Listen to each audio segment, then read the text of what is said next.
Welcome to Talking with Famous People. I am the host of Talking with Famous People, the INTP, Zachary. In this video, I'm going to talk about ENTPs. So, I have been friends with an ENTP now for about 2 months, a little over 2 months, and in his name's Eric. And in this time, I believe, identified all of the dimensions in which an ENTP manifests. Right? So, ways in which I think an ENTP manifests.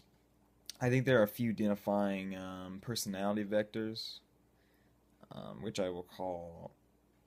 Well, I would say they manifest as the aggressor, the jester, and the intellectual. And these are like the three, I would say, let's use a triangle, so to speak, right? So you have the aggressor at the top, the jester on the bottom left, and on the bottom right you would have the intellectual. And the ENTP would always be somewhere within that triangle. They would always be the sides all intermingle with each other, right? There's not one particular instance where the others are completely restricted. Now, the reason I think that these are the ways in which an ENTP manifests is that the aggressor, I would I don't necessarily mean that they are constantly aggressive. By the aggressor, I mean they are very argumentative. I mean, that's a fucking ENTP summed up. They're very argumentative. I mean, INTPs could be argumentative as well, but ENTPs just enjoy.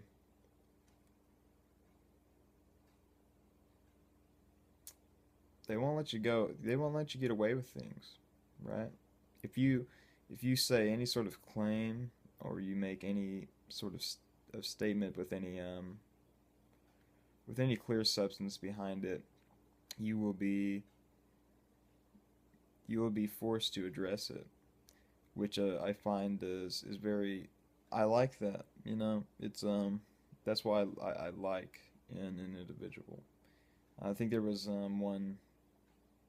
There's a quote Eric said where it's something along the lines of, when it comes to people making claims, right?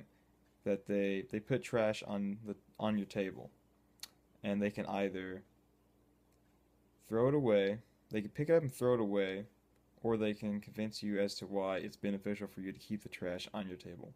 But they don't get to walk away from it, right? If they lay the trash there, they've either got to throw it away or they've got to convince you that it's a good idea to keep the trash around.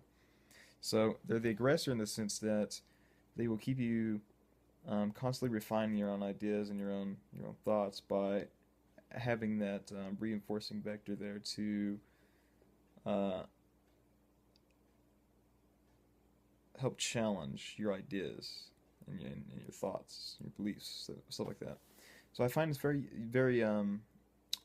the utility of it is very helpful. It's very helpful.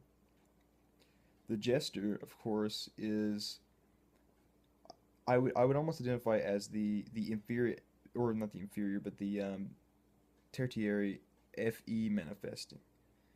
Um, they they are they come off as like the playful. They can come off as like a very playful person, especially when joking around. Their humor is very sarcastic, very dry, and I'd say it's pretty in line with the INTP's humor. But the reason I wouldn't consider an INTP the ENTP has a certain they manifest in a certain, either a playful kind of way or almost a like I envision like a mask that's like in a permanent sad face, like the frowny, like a frowny like mask, um where it's just like a crying mask, and then there's there's like the happy mask and the crying mask, and it's just those are like they're very emotional, which it's like they're not emotional people, but they manifest emotionally, if that makes sense. They they're very expressive in their dialogue. They're very expressive. Their facial features are very expressive when they're very emotive when they're speaking. But they're also prone to.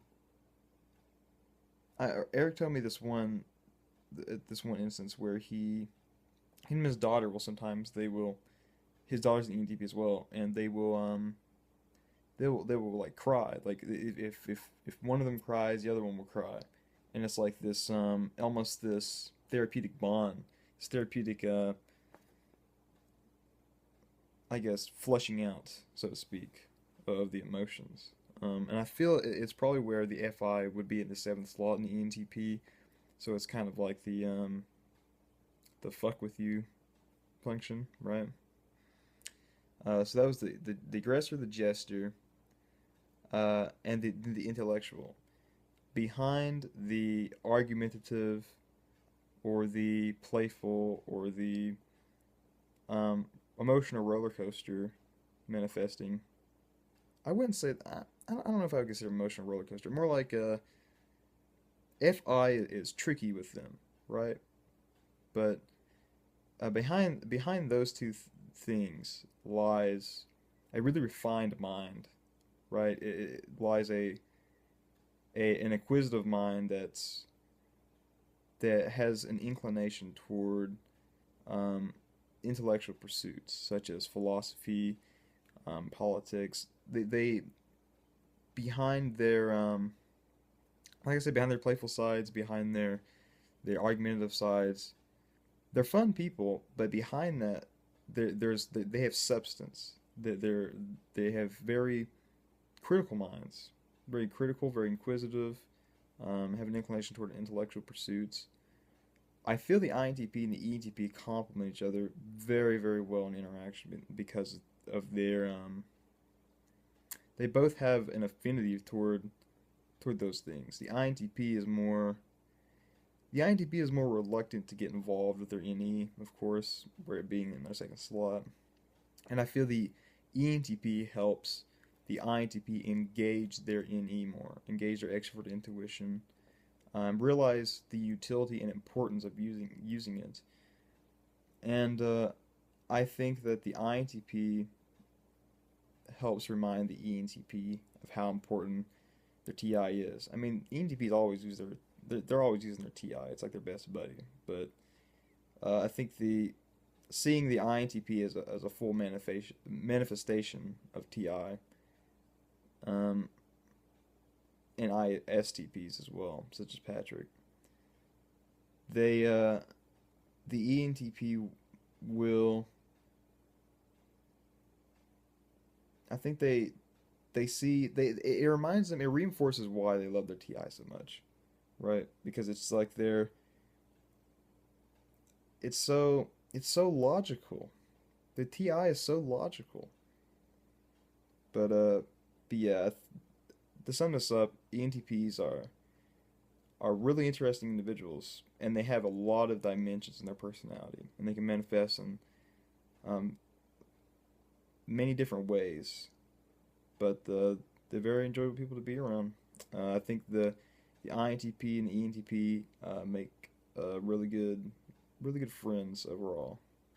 So highly recommend highly recommend incorporating an ENTP into your life if you're an INTP.